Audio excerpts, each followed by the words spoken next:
Right, thanks all. Good morning. So I'll present today a very general overview of the housing landscape for people with disability as it is today and what we might expect it to look during and after the NDIS. There will be those two parts of the presentation.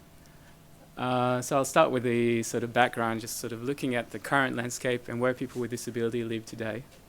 So there are 4.2 million Australians with a disability, including about 1.3 million who are with a severe or profound disability, which means that it's a disability that significantly affects their day-to-day lives. So where do those people live? Before I sort of present some of the statistics about the housing tenures and living arrangements, I'd like to talk about three processes that affected the landscape as it is today. The first one is the institutionalization. In the last 3 or 4 decades, there's been a gradual process of closing down institutions where people with mostly intellectual disability and also psychiatric disabilities have been living. In 1995, there were still about 8,000 people with disability living in institutions. Today, we're talking about something around 2,000 people. So it's still a substantial number, but it's been a gradual change. And that obviously had affected the situation. Another second process that has been happening has been the increase in the life expectancy of people with disability over the last century or so. I think that it's changing. It's different for every group and type of disability, but for example, for people with intellectual disability, in 1930, the average life expectancy would have been around 20, whereas today it's around 60 or more than 60. So it's still well below the population average, but it's a major change and it has significant implications on everything, including housing. And I'll talk about that in the context of aging carers as well. And finally, the third process, which is related to not just to people with disability, but obviously affects them significantly, is the housing affordability crisis in Australia. So since about the mid-1980s, the cost of housing has rose well and above inflation, and that affects particularly low-income households and people with disability with low participation rates in paid employment and overall lower income have been affected by the housing affordability crisis, probably more so than any other group in society. So we'll move on to the next slide, please. So this is just a table taken from the ABS data that compares housing tenures of people with disability and people without a disability in Australia. I think it's quite a deceptive table or figure, because if you look at the first left column, owner without a mortgage, you'd see that people with disability the rates are twice as high as for people without a disability. And that reflects basically the fact that most people with disabilities live, or not most, but many people with disability live with a parent carer. And many of them live with aging parent carers who are outright owners. So before we go celebrate high levels of owner occupation, we need to think about the context for that. But if we look at the other columns, the public renter column, that means that people living in social housing, people with disability are significantly overrepresented in that housing tenure, and I'll provide some more statistics around that. And private rental, in contrast, people with disability are underrepresented, so it's very hard for people with disability to access private rental because of the affordability challenge as well as other challenges that I'll talk about later.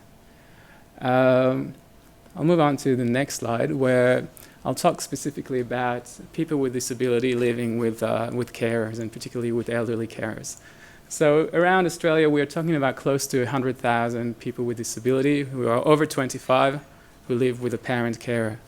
Now, there are a few issues around that. First, why do we have that situation happen? For most Australians, 25 is about the average age where people are expected to move out of their parents' home. It's seen, I guess, in our society, in our culture, it's seen as a major step in the transition from childhood to adulthood and from dependence into independence. For people with disability, it's very hard to make that transition. Part of that until today has been the very limited access to support. So to have that support to live independently, those options just weren't there, and they're still not there. Hopefully they will be there under the NDIS. So that would allow some of those transitions. But another barrier has been access to housing. So moving out of the parents' home, you need to access your own housing. And that's, again, the challenge of affordability, which the NDIS won't in itself solve. And that's what we're going to talk about today. How do we solve that second barrier? So one of the issues around that is that there's a normative issues there. Do we expect people to move out of their home when they're 25? Is that something that we need to expect everyone to, and is that a choice that people make? But another question there is about, I guess it's a more pragmatic question, it's about aging carers. The parents are not going to be there forever, and what we're seeing today is when the parents die, they are just no longer able to care for their son or daughter. The son or daughter have to transition into supported accommodation, often under a situation of crisis. That's not good for them as individuals, and it's not good for the system, which is becoming increasingly crisis-driven, and it's affecting everyone who already lives in that system of shared supported accommodation. And I'll talk a little bit about that as well. All right, I'll move on to the shared supported accommodation system. So about 20,000 people with disability live in government-funded supported accommodation. Most of them are people with intellectual disability, about 70 to 75%. I have another graph in the next slide, which shows sort of the distributions. Most of those people would live in group homes. Group homes are arrangements where you've got between 4 to 6 people with a disability living in the same house with a roster of staff who assist them with their daily living. We still have, as I said, about 2,000 people living in large institutions and other types of congregate facilities. And that's only the government-funded accommodation. There are other types of private facilities, which are congregate facilities, where people with disability live.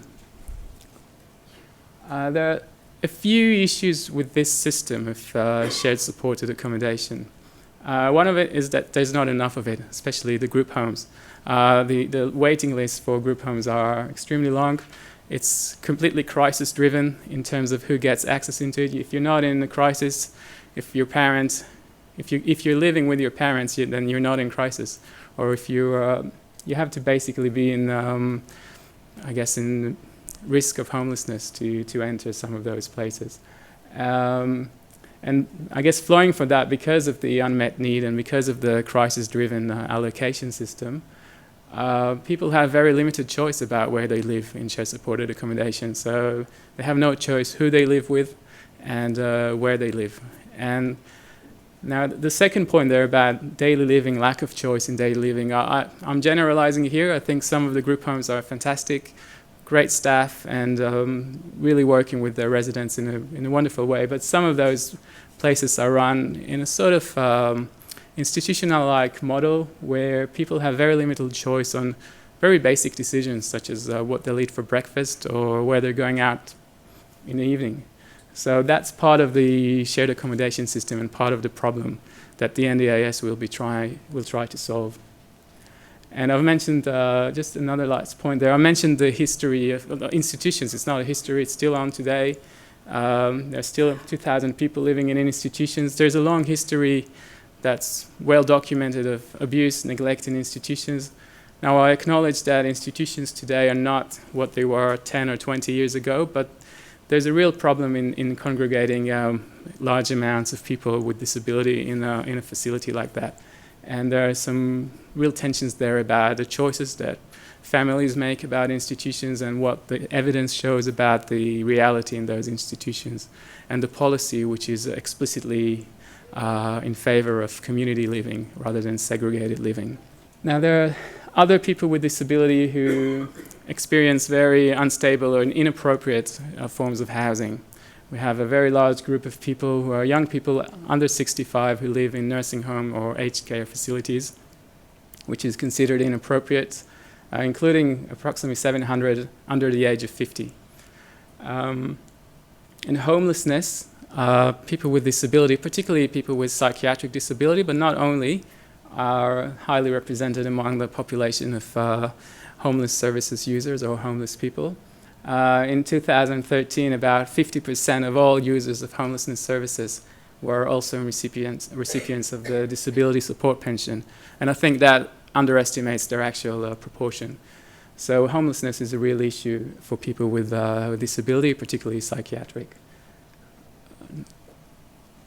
So, as I said, more and more people would be expected to move into independent living, and I'll talk a bit more about what we would like to see under the NDIS. I just want to talk specifically about private rental and social housing on two housing tenures where we might expect to see people housed. So in private rental, there are a few issues in terms of access into private rental. First, affordability, which I've already mentioned. It's very hard to afford private rental when you're on the disability support pension, when that's your major source of income. But beyond that, on top of that, the housing stock itself is just not accessible for people with physical disabilities. And because it's rental, because there's no security of tenure there, then it's very difficult to modify the stock. You can't get a grant to modify a rental unit that you don't know if you're going to stay there more than a year or two. And there's no guarantee that you'll stay there more than a year or two. So there are real barriers to modifying the existing stock. But even when there is stock which is affordable and accessible, the evidence shows that in terms of, for example, affordable stock is actually occupied by higher income tenants. And that's just because the way that real estate markets work, they always prefer people who have higher income. They're, I guess, safer tenants. So that's a level of disadvantage, as well as in some cases just pure discrimination of people with disability in the private rental sector. So all those barriers, I mean, access to private rental is quite difficult. And we'll probably need to think of ways to resolve that. So social housing, in the absence of, or with the difficulty to access private rental, many people with disabilities, a very large proportion of them, have to move into social housing as sort of the last alternative. We have about 160 households in social housing across Australia who have a member with a disability. That's about 40% of all households in social housing. If you look at the proportions, about 6.1% of all people with disability compared to about 1.5% of all those without a disability. Again, like I said about shared supported accommodation, the first problem is that there's not enough of it. There's just not enough social housing for all people with disability who need it. And again, flowing from that, that means that there is no choice. That means that when you apply for social housing, for public housing, and you wait a few years on the waiting list, and when you're finally offered a placement, it's basically a take it or leave it proposition. So there's no choice about where you live. And there are some real consequences for people. That might mean that they have to move away from their sort of natural support circle, from their family and the people who give them support that they require in a quite significant way. So that's in a very, I guess, just touching on some of the issues around social housing. Next slide, please. I want to move on now to talk about the NDIS and how this is going to change what we've just saw, which was sort of an overview of the existing landscape. So I want to highlight 3 points about how I think, or how researchers in the field think that the NDIS is going to impact the demand for housing as well as supply of housing. First, just to acknowledge, the NDIS will not cover, I mean, it does cover, in theory, all Australians with a disability, but those who will receive, I guess, ongoing long-term supports, it's a smaller group. It's a large group, 400,000 people, but it doesn't cover all those I mentioned earlier with severe and profound disability, which is about 1.3 million. But 400,000 people is a very significant group, and there will be more funding available for those people. So the NDIS effectively doubles expenditure on that target group.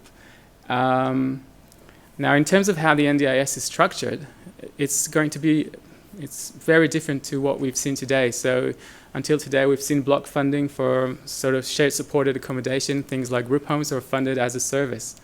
Now it's going to be under the NDIS quite different. So individuals will have their own funding. Now the implications in terms of housing is that the funding is portable. An individual can take their funding package with them wherever they live. So that allows all sorts of housing transitions. People can move, if they can find the housing, they can move with their supports. And I'll talk about some of the transitions that we might expect to see. And finally, just before that, the last point, The NDIS does recognize independent living as something that they would like to see, and if supports that are required to live independently are considered by the NDIS as reasonable and necessary, they will provide it. So they will enable people to move out to live independently. And there may be some, I guess, debates about which supports are reasonable and necessary, but I guess that's sort of the principle. So I think this is a figure that sort of tries to summarize what I think are the three sort of major pathways that we're going to see sort of facilitated by the NDIS. Three types of housing transitions. First, we'll see individuals who live with their parents, adults with a disability living with parents, who move into independent living, being provided support by the NDIS. We'll also see people who now live in specialist housing, in shared supported accommodations or institutions. And there might be two sort of pathways from there. Some of them will actually move back with their parents because they'll have more support to live with their families. Some of them would move again to independent living. Now, independent living doesn't mean that they live on their own and receive no support. It means that they might live on their own or sharing with others, but also will receive whatever supports they need to retain that housing. But it means that it's in private housing or mainstream housing rather than private, either private or social housing. So those are the three types of transitions, and there's some historical precedents for that. If we look at support and choice in Victoria, that was a kind of Victoria's pilot program for individualized funding. So quite similar in terms of the structuring of the funding to the NDIS. And there were 920 participants who received individualized funding. 50 of them indeed moved from shared supported accommodation. And you can see in those two figures where they moved to. And I think that's something that we might expect something not very different from this under the NDIS. So in terms of living arrangements, you'd see most people moved into shared housing, and most of those 50 who moved. And a smaller proportion, about 23%, moved on their own to live alone. And there was a proportion of about 19 people who moved from shared accommodation back with their families. In terms of the housing tenures and the housing arrangements, private rental was a relatively small proportion of those people, about 19%. Much larger proportion, probably twice than that, moved into public housing, as well as other types of housing like aged care and sort of more innovative models like keyring models and maybe some models we might hear about today. And as I mentioned, some moved back with their family, and in most cases that would be housing that's owned or, in few cases, rented and public housing. Getting closer to summing things up, and just before kind of talking about the unmet need for housing under the NDIS, what are the housing needs of people with disability? If we want to see those transitions happening into independent living particularly, what sort of housing would we need? Affordable housing, that's a given. Physically accessible housing for people with physical disabilities. Well-located housing, and by well-located I mean two things. One, that it's located in proximity to services and transport and amenities, but also on a more individual level, closer to people's support networks. If people live too far away from their sort of natural informal support network, that means that the formal supports that they require, the paid supports, are much higher. So well-located housing will save a lot of money for the NDIS on support. Housing needs to be suitable in terms of the mix of dwellings, the number of bedrooms. For example, there's a high proportion of single-person households among people with disability. So you need to think about how you design the mix of dwellings. Housing needs to be secure, and mean not just safety or physical safety, but also security of tenure. So the kind of security or insecurity in private rental is just not going to work for people who require, say, for example, home modifications. That's not going to work for them. So we need secure housing, and we need housing that's integrated in the community rather than segregated housing, because that's part of the vision of independent living and the NDIS. That's the underlying principle there. Do we have all that housing out there? Probably not. The NDIS estimates between unmet need for housing for between 80,000 to 120,000 potential NDIS participants. Now, these figures are based on a very sort of rough estimate. I think there needs to be much more research into that figure. But that's, I think, sort of I guess, the ballpark. So that's the impact on demand. But what's the impact on supply? The NDIS said initially that they will not take responsibility for housing. It's not their role. But they have indicated that they will invest capital funds in quite a substantial amount in catalyzing new housing supplies. So almost more than $500 million a year into housing, into new supply of housing. Now we're all awaiting the NDIS discussion paper, or housing discussion paper, that has been promised for a while, and hopefully that would clarify how that funding is going to be structured and how that might work, and that would clarify a lot of issues. But I guess some of the hints that have been thrown here and there are that it might be structured a bit like NRAS, or with some lessons from NRAS. NRAS is the National Rental Affordability Scheme that has been facilitating a new supply of affordable housing in recent years. The NDIA itself, the NDIS authority, will not own housing, but it will not borrow funds to build housing. So it will partner with other, I guess, stakeholders to do that, to get funds. For every dollar that the NDIS intends to spend in capital, they expect to see leverage of about $2 to $3 from other sources. And those sources are probably going to be the community sectors and families of people with disability, who will just provide money, private finance, as well as state and local governments. And I think the aim there is to try to get land from governments. So that would significantly reduce the cost of building new housing. So that's sort of, I guess, some of the principles there. But again, we're waiting to see what's the word coming out of the NDIA very soon, hopefully. So next slide, please. It's just before I finish, a few of the tensions that I think they might come up in the discussion today. I'll just sort of touch upon those issues. The expectation for leverage. There's some questions about equity there. So if you expect families to put in money, what about those families who don't have that money?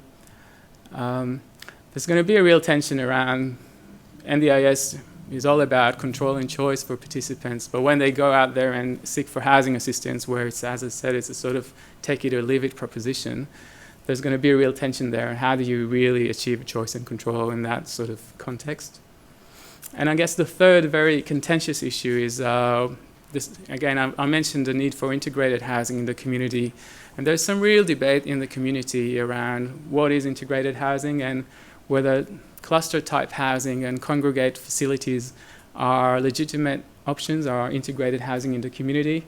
Some parents groups say that this is not a segregated community but an intentional community, and but some of the research evidence is very much against those types of facilities. So there's a real debate, and it's going to be difficult, I guess, there is a need for a real policy direction around that. What is the kind of housing that we'd like to see, and what is legitimate types of housing that government would invest money into? So just my last slide, final notes. A full scheme, the NDIS will cause historically unprecedented boost in demand for housing that is affordable, accessible, and well located, but also a catalyst for new supply of such housing. So it's revolutionizing the disability sector, and I guess it's now up to the housing sector to rise up to the challenge, and hopefully today we'll have some good insight on how we can do this. That's it for me.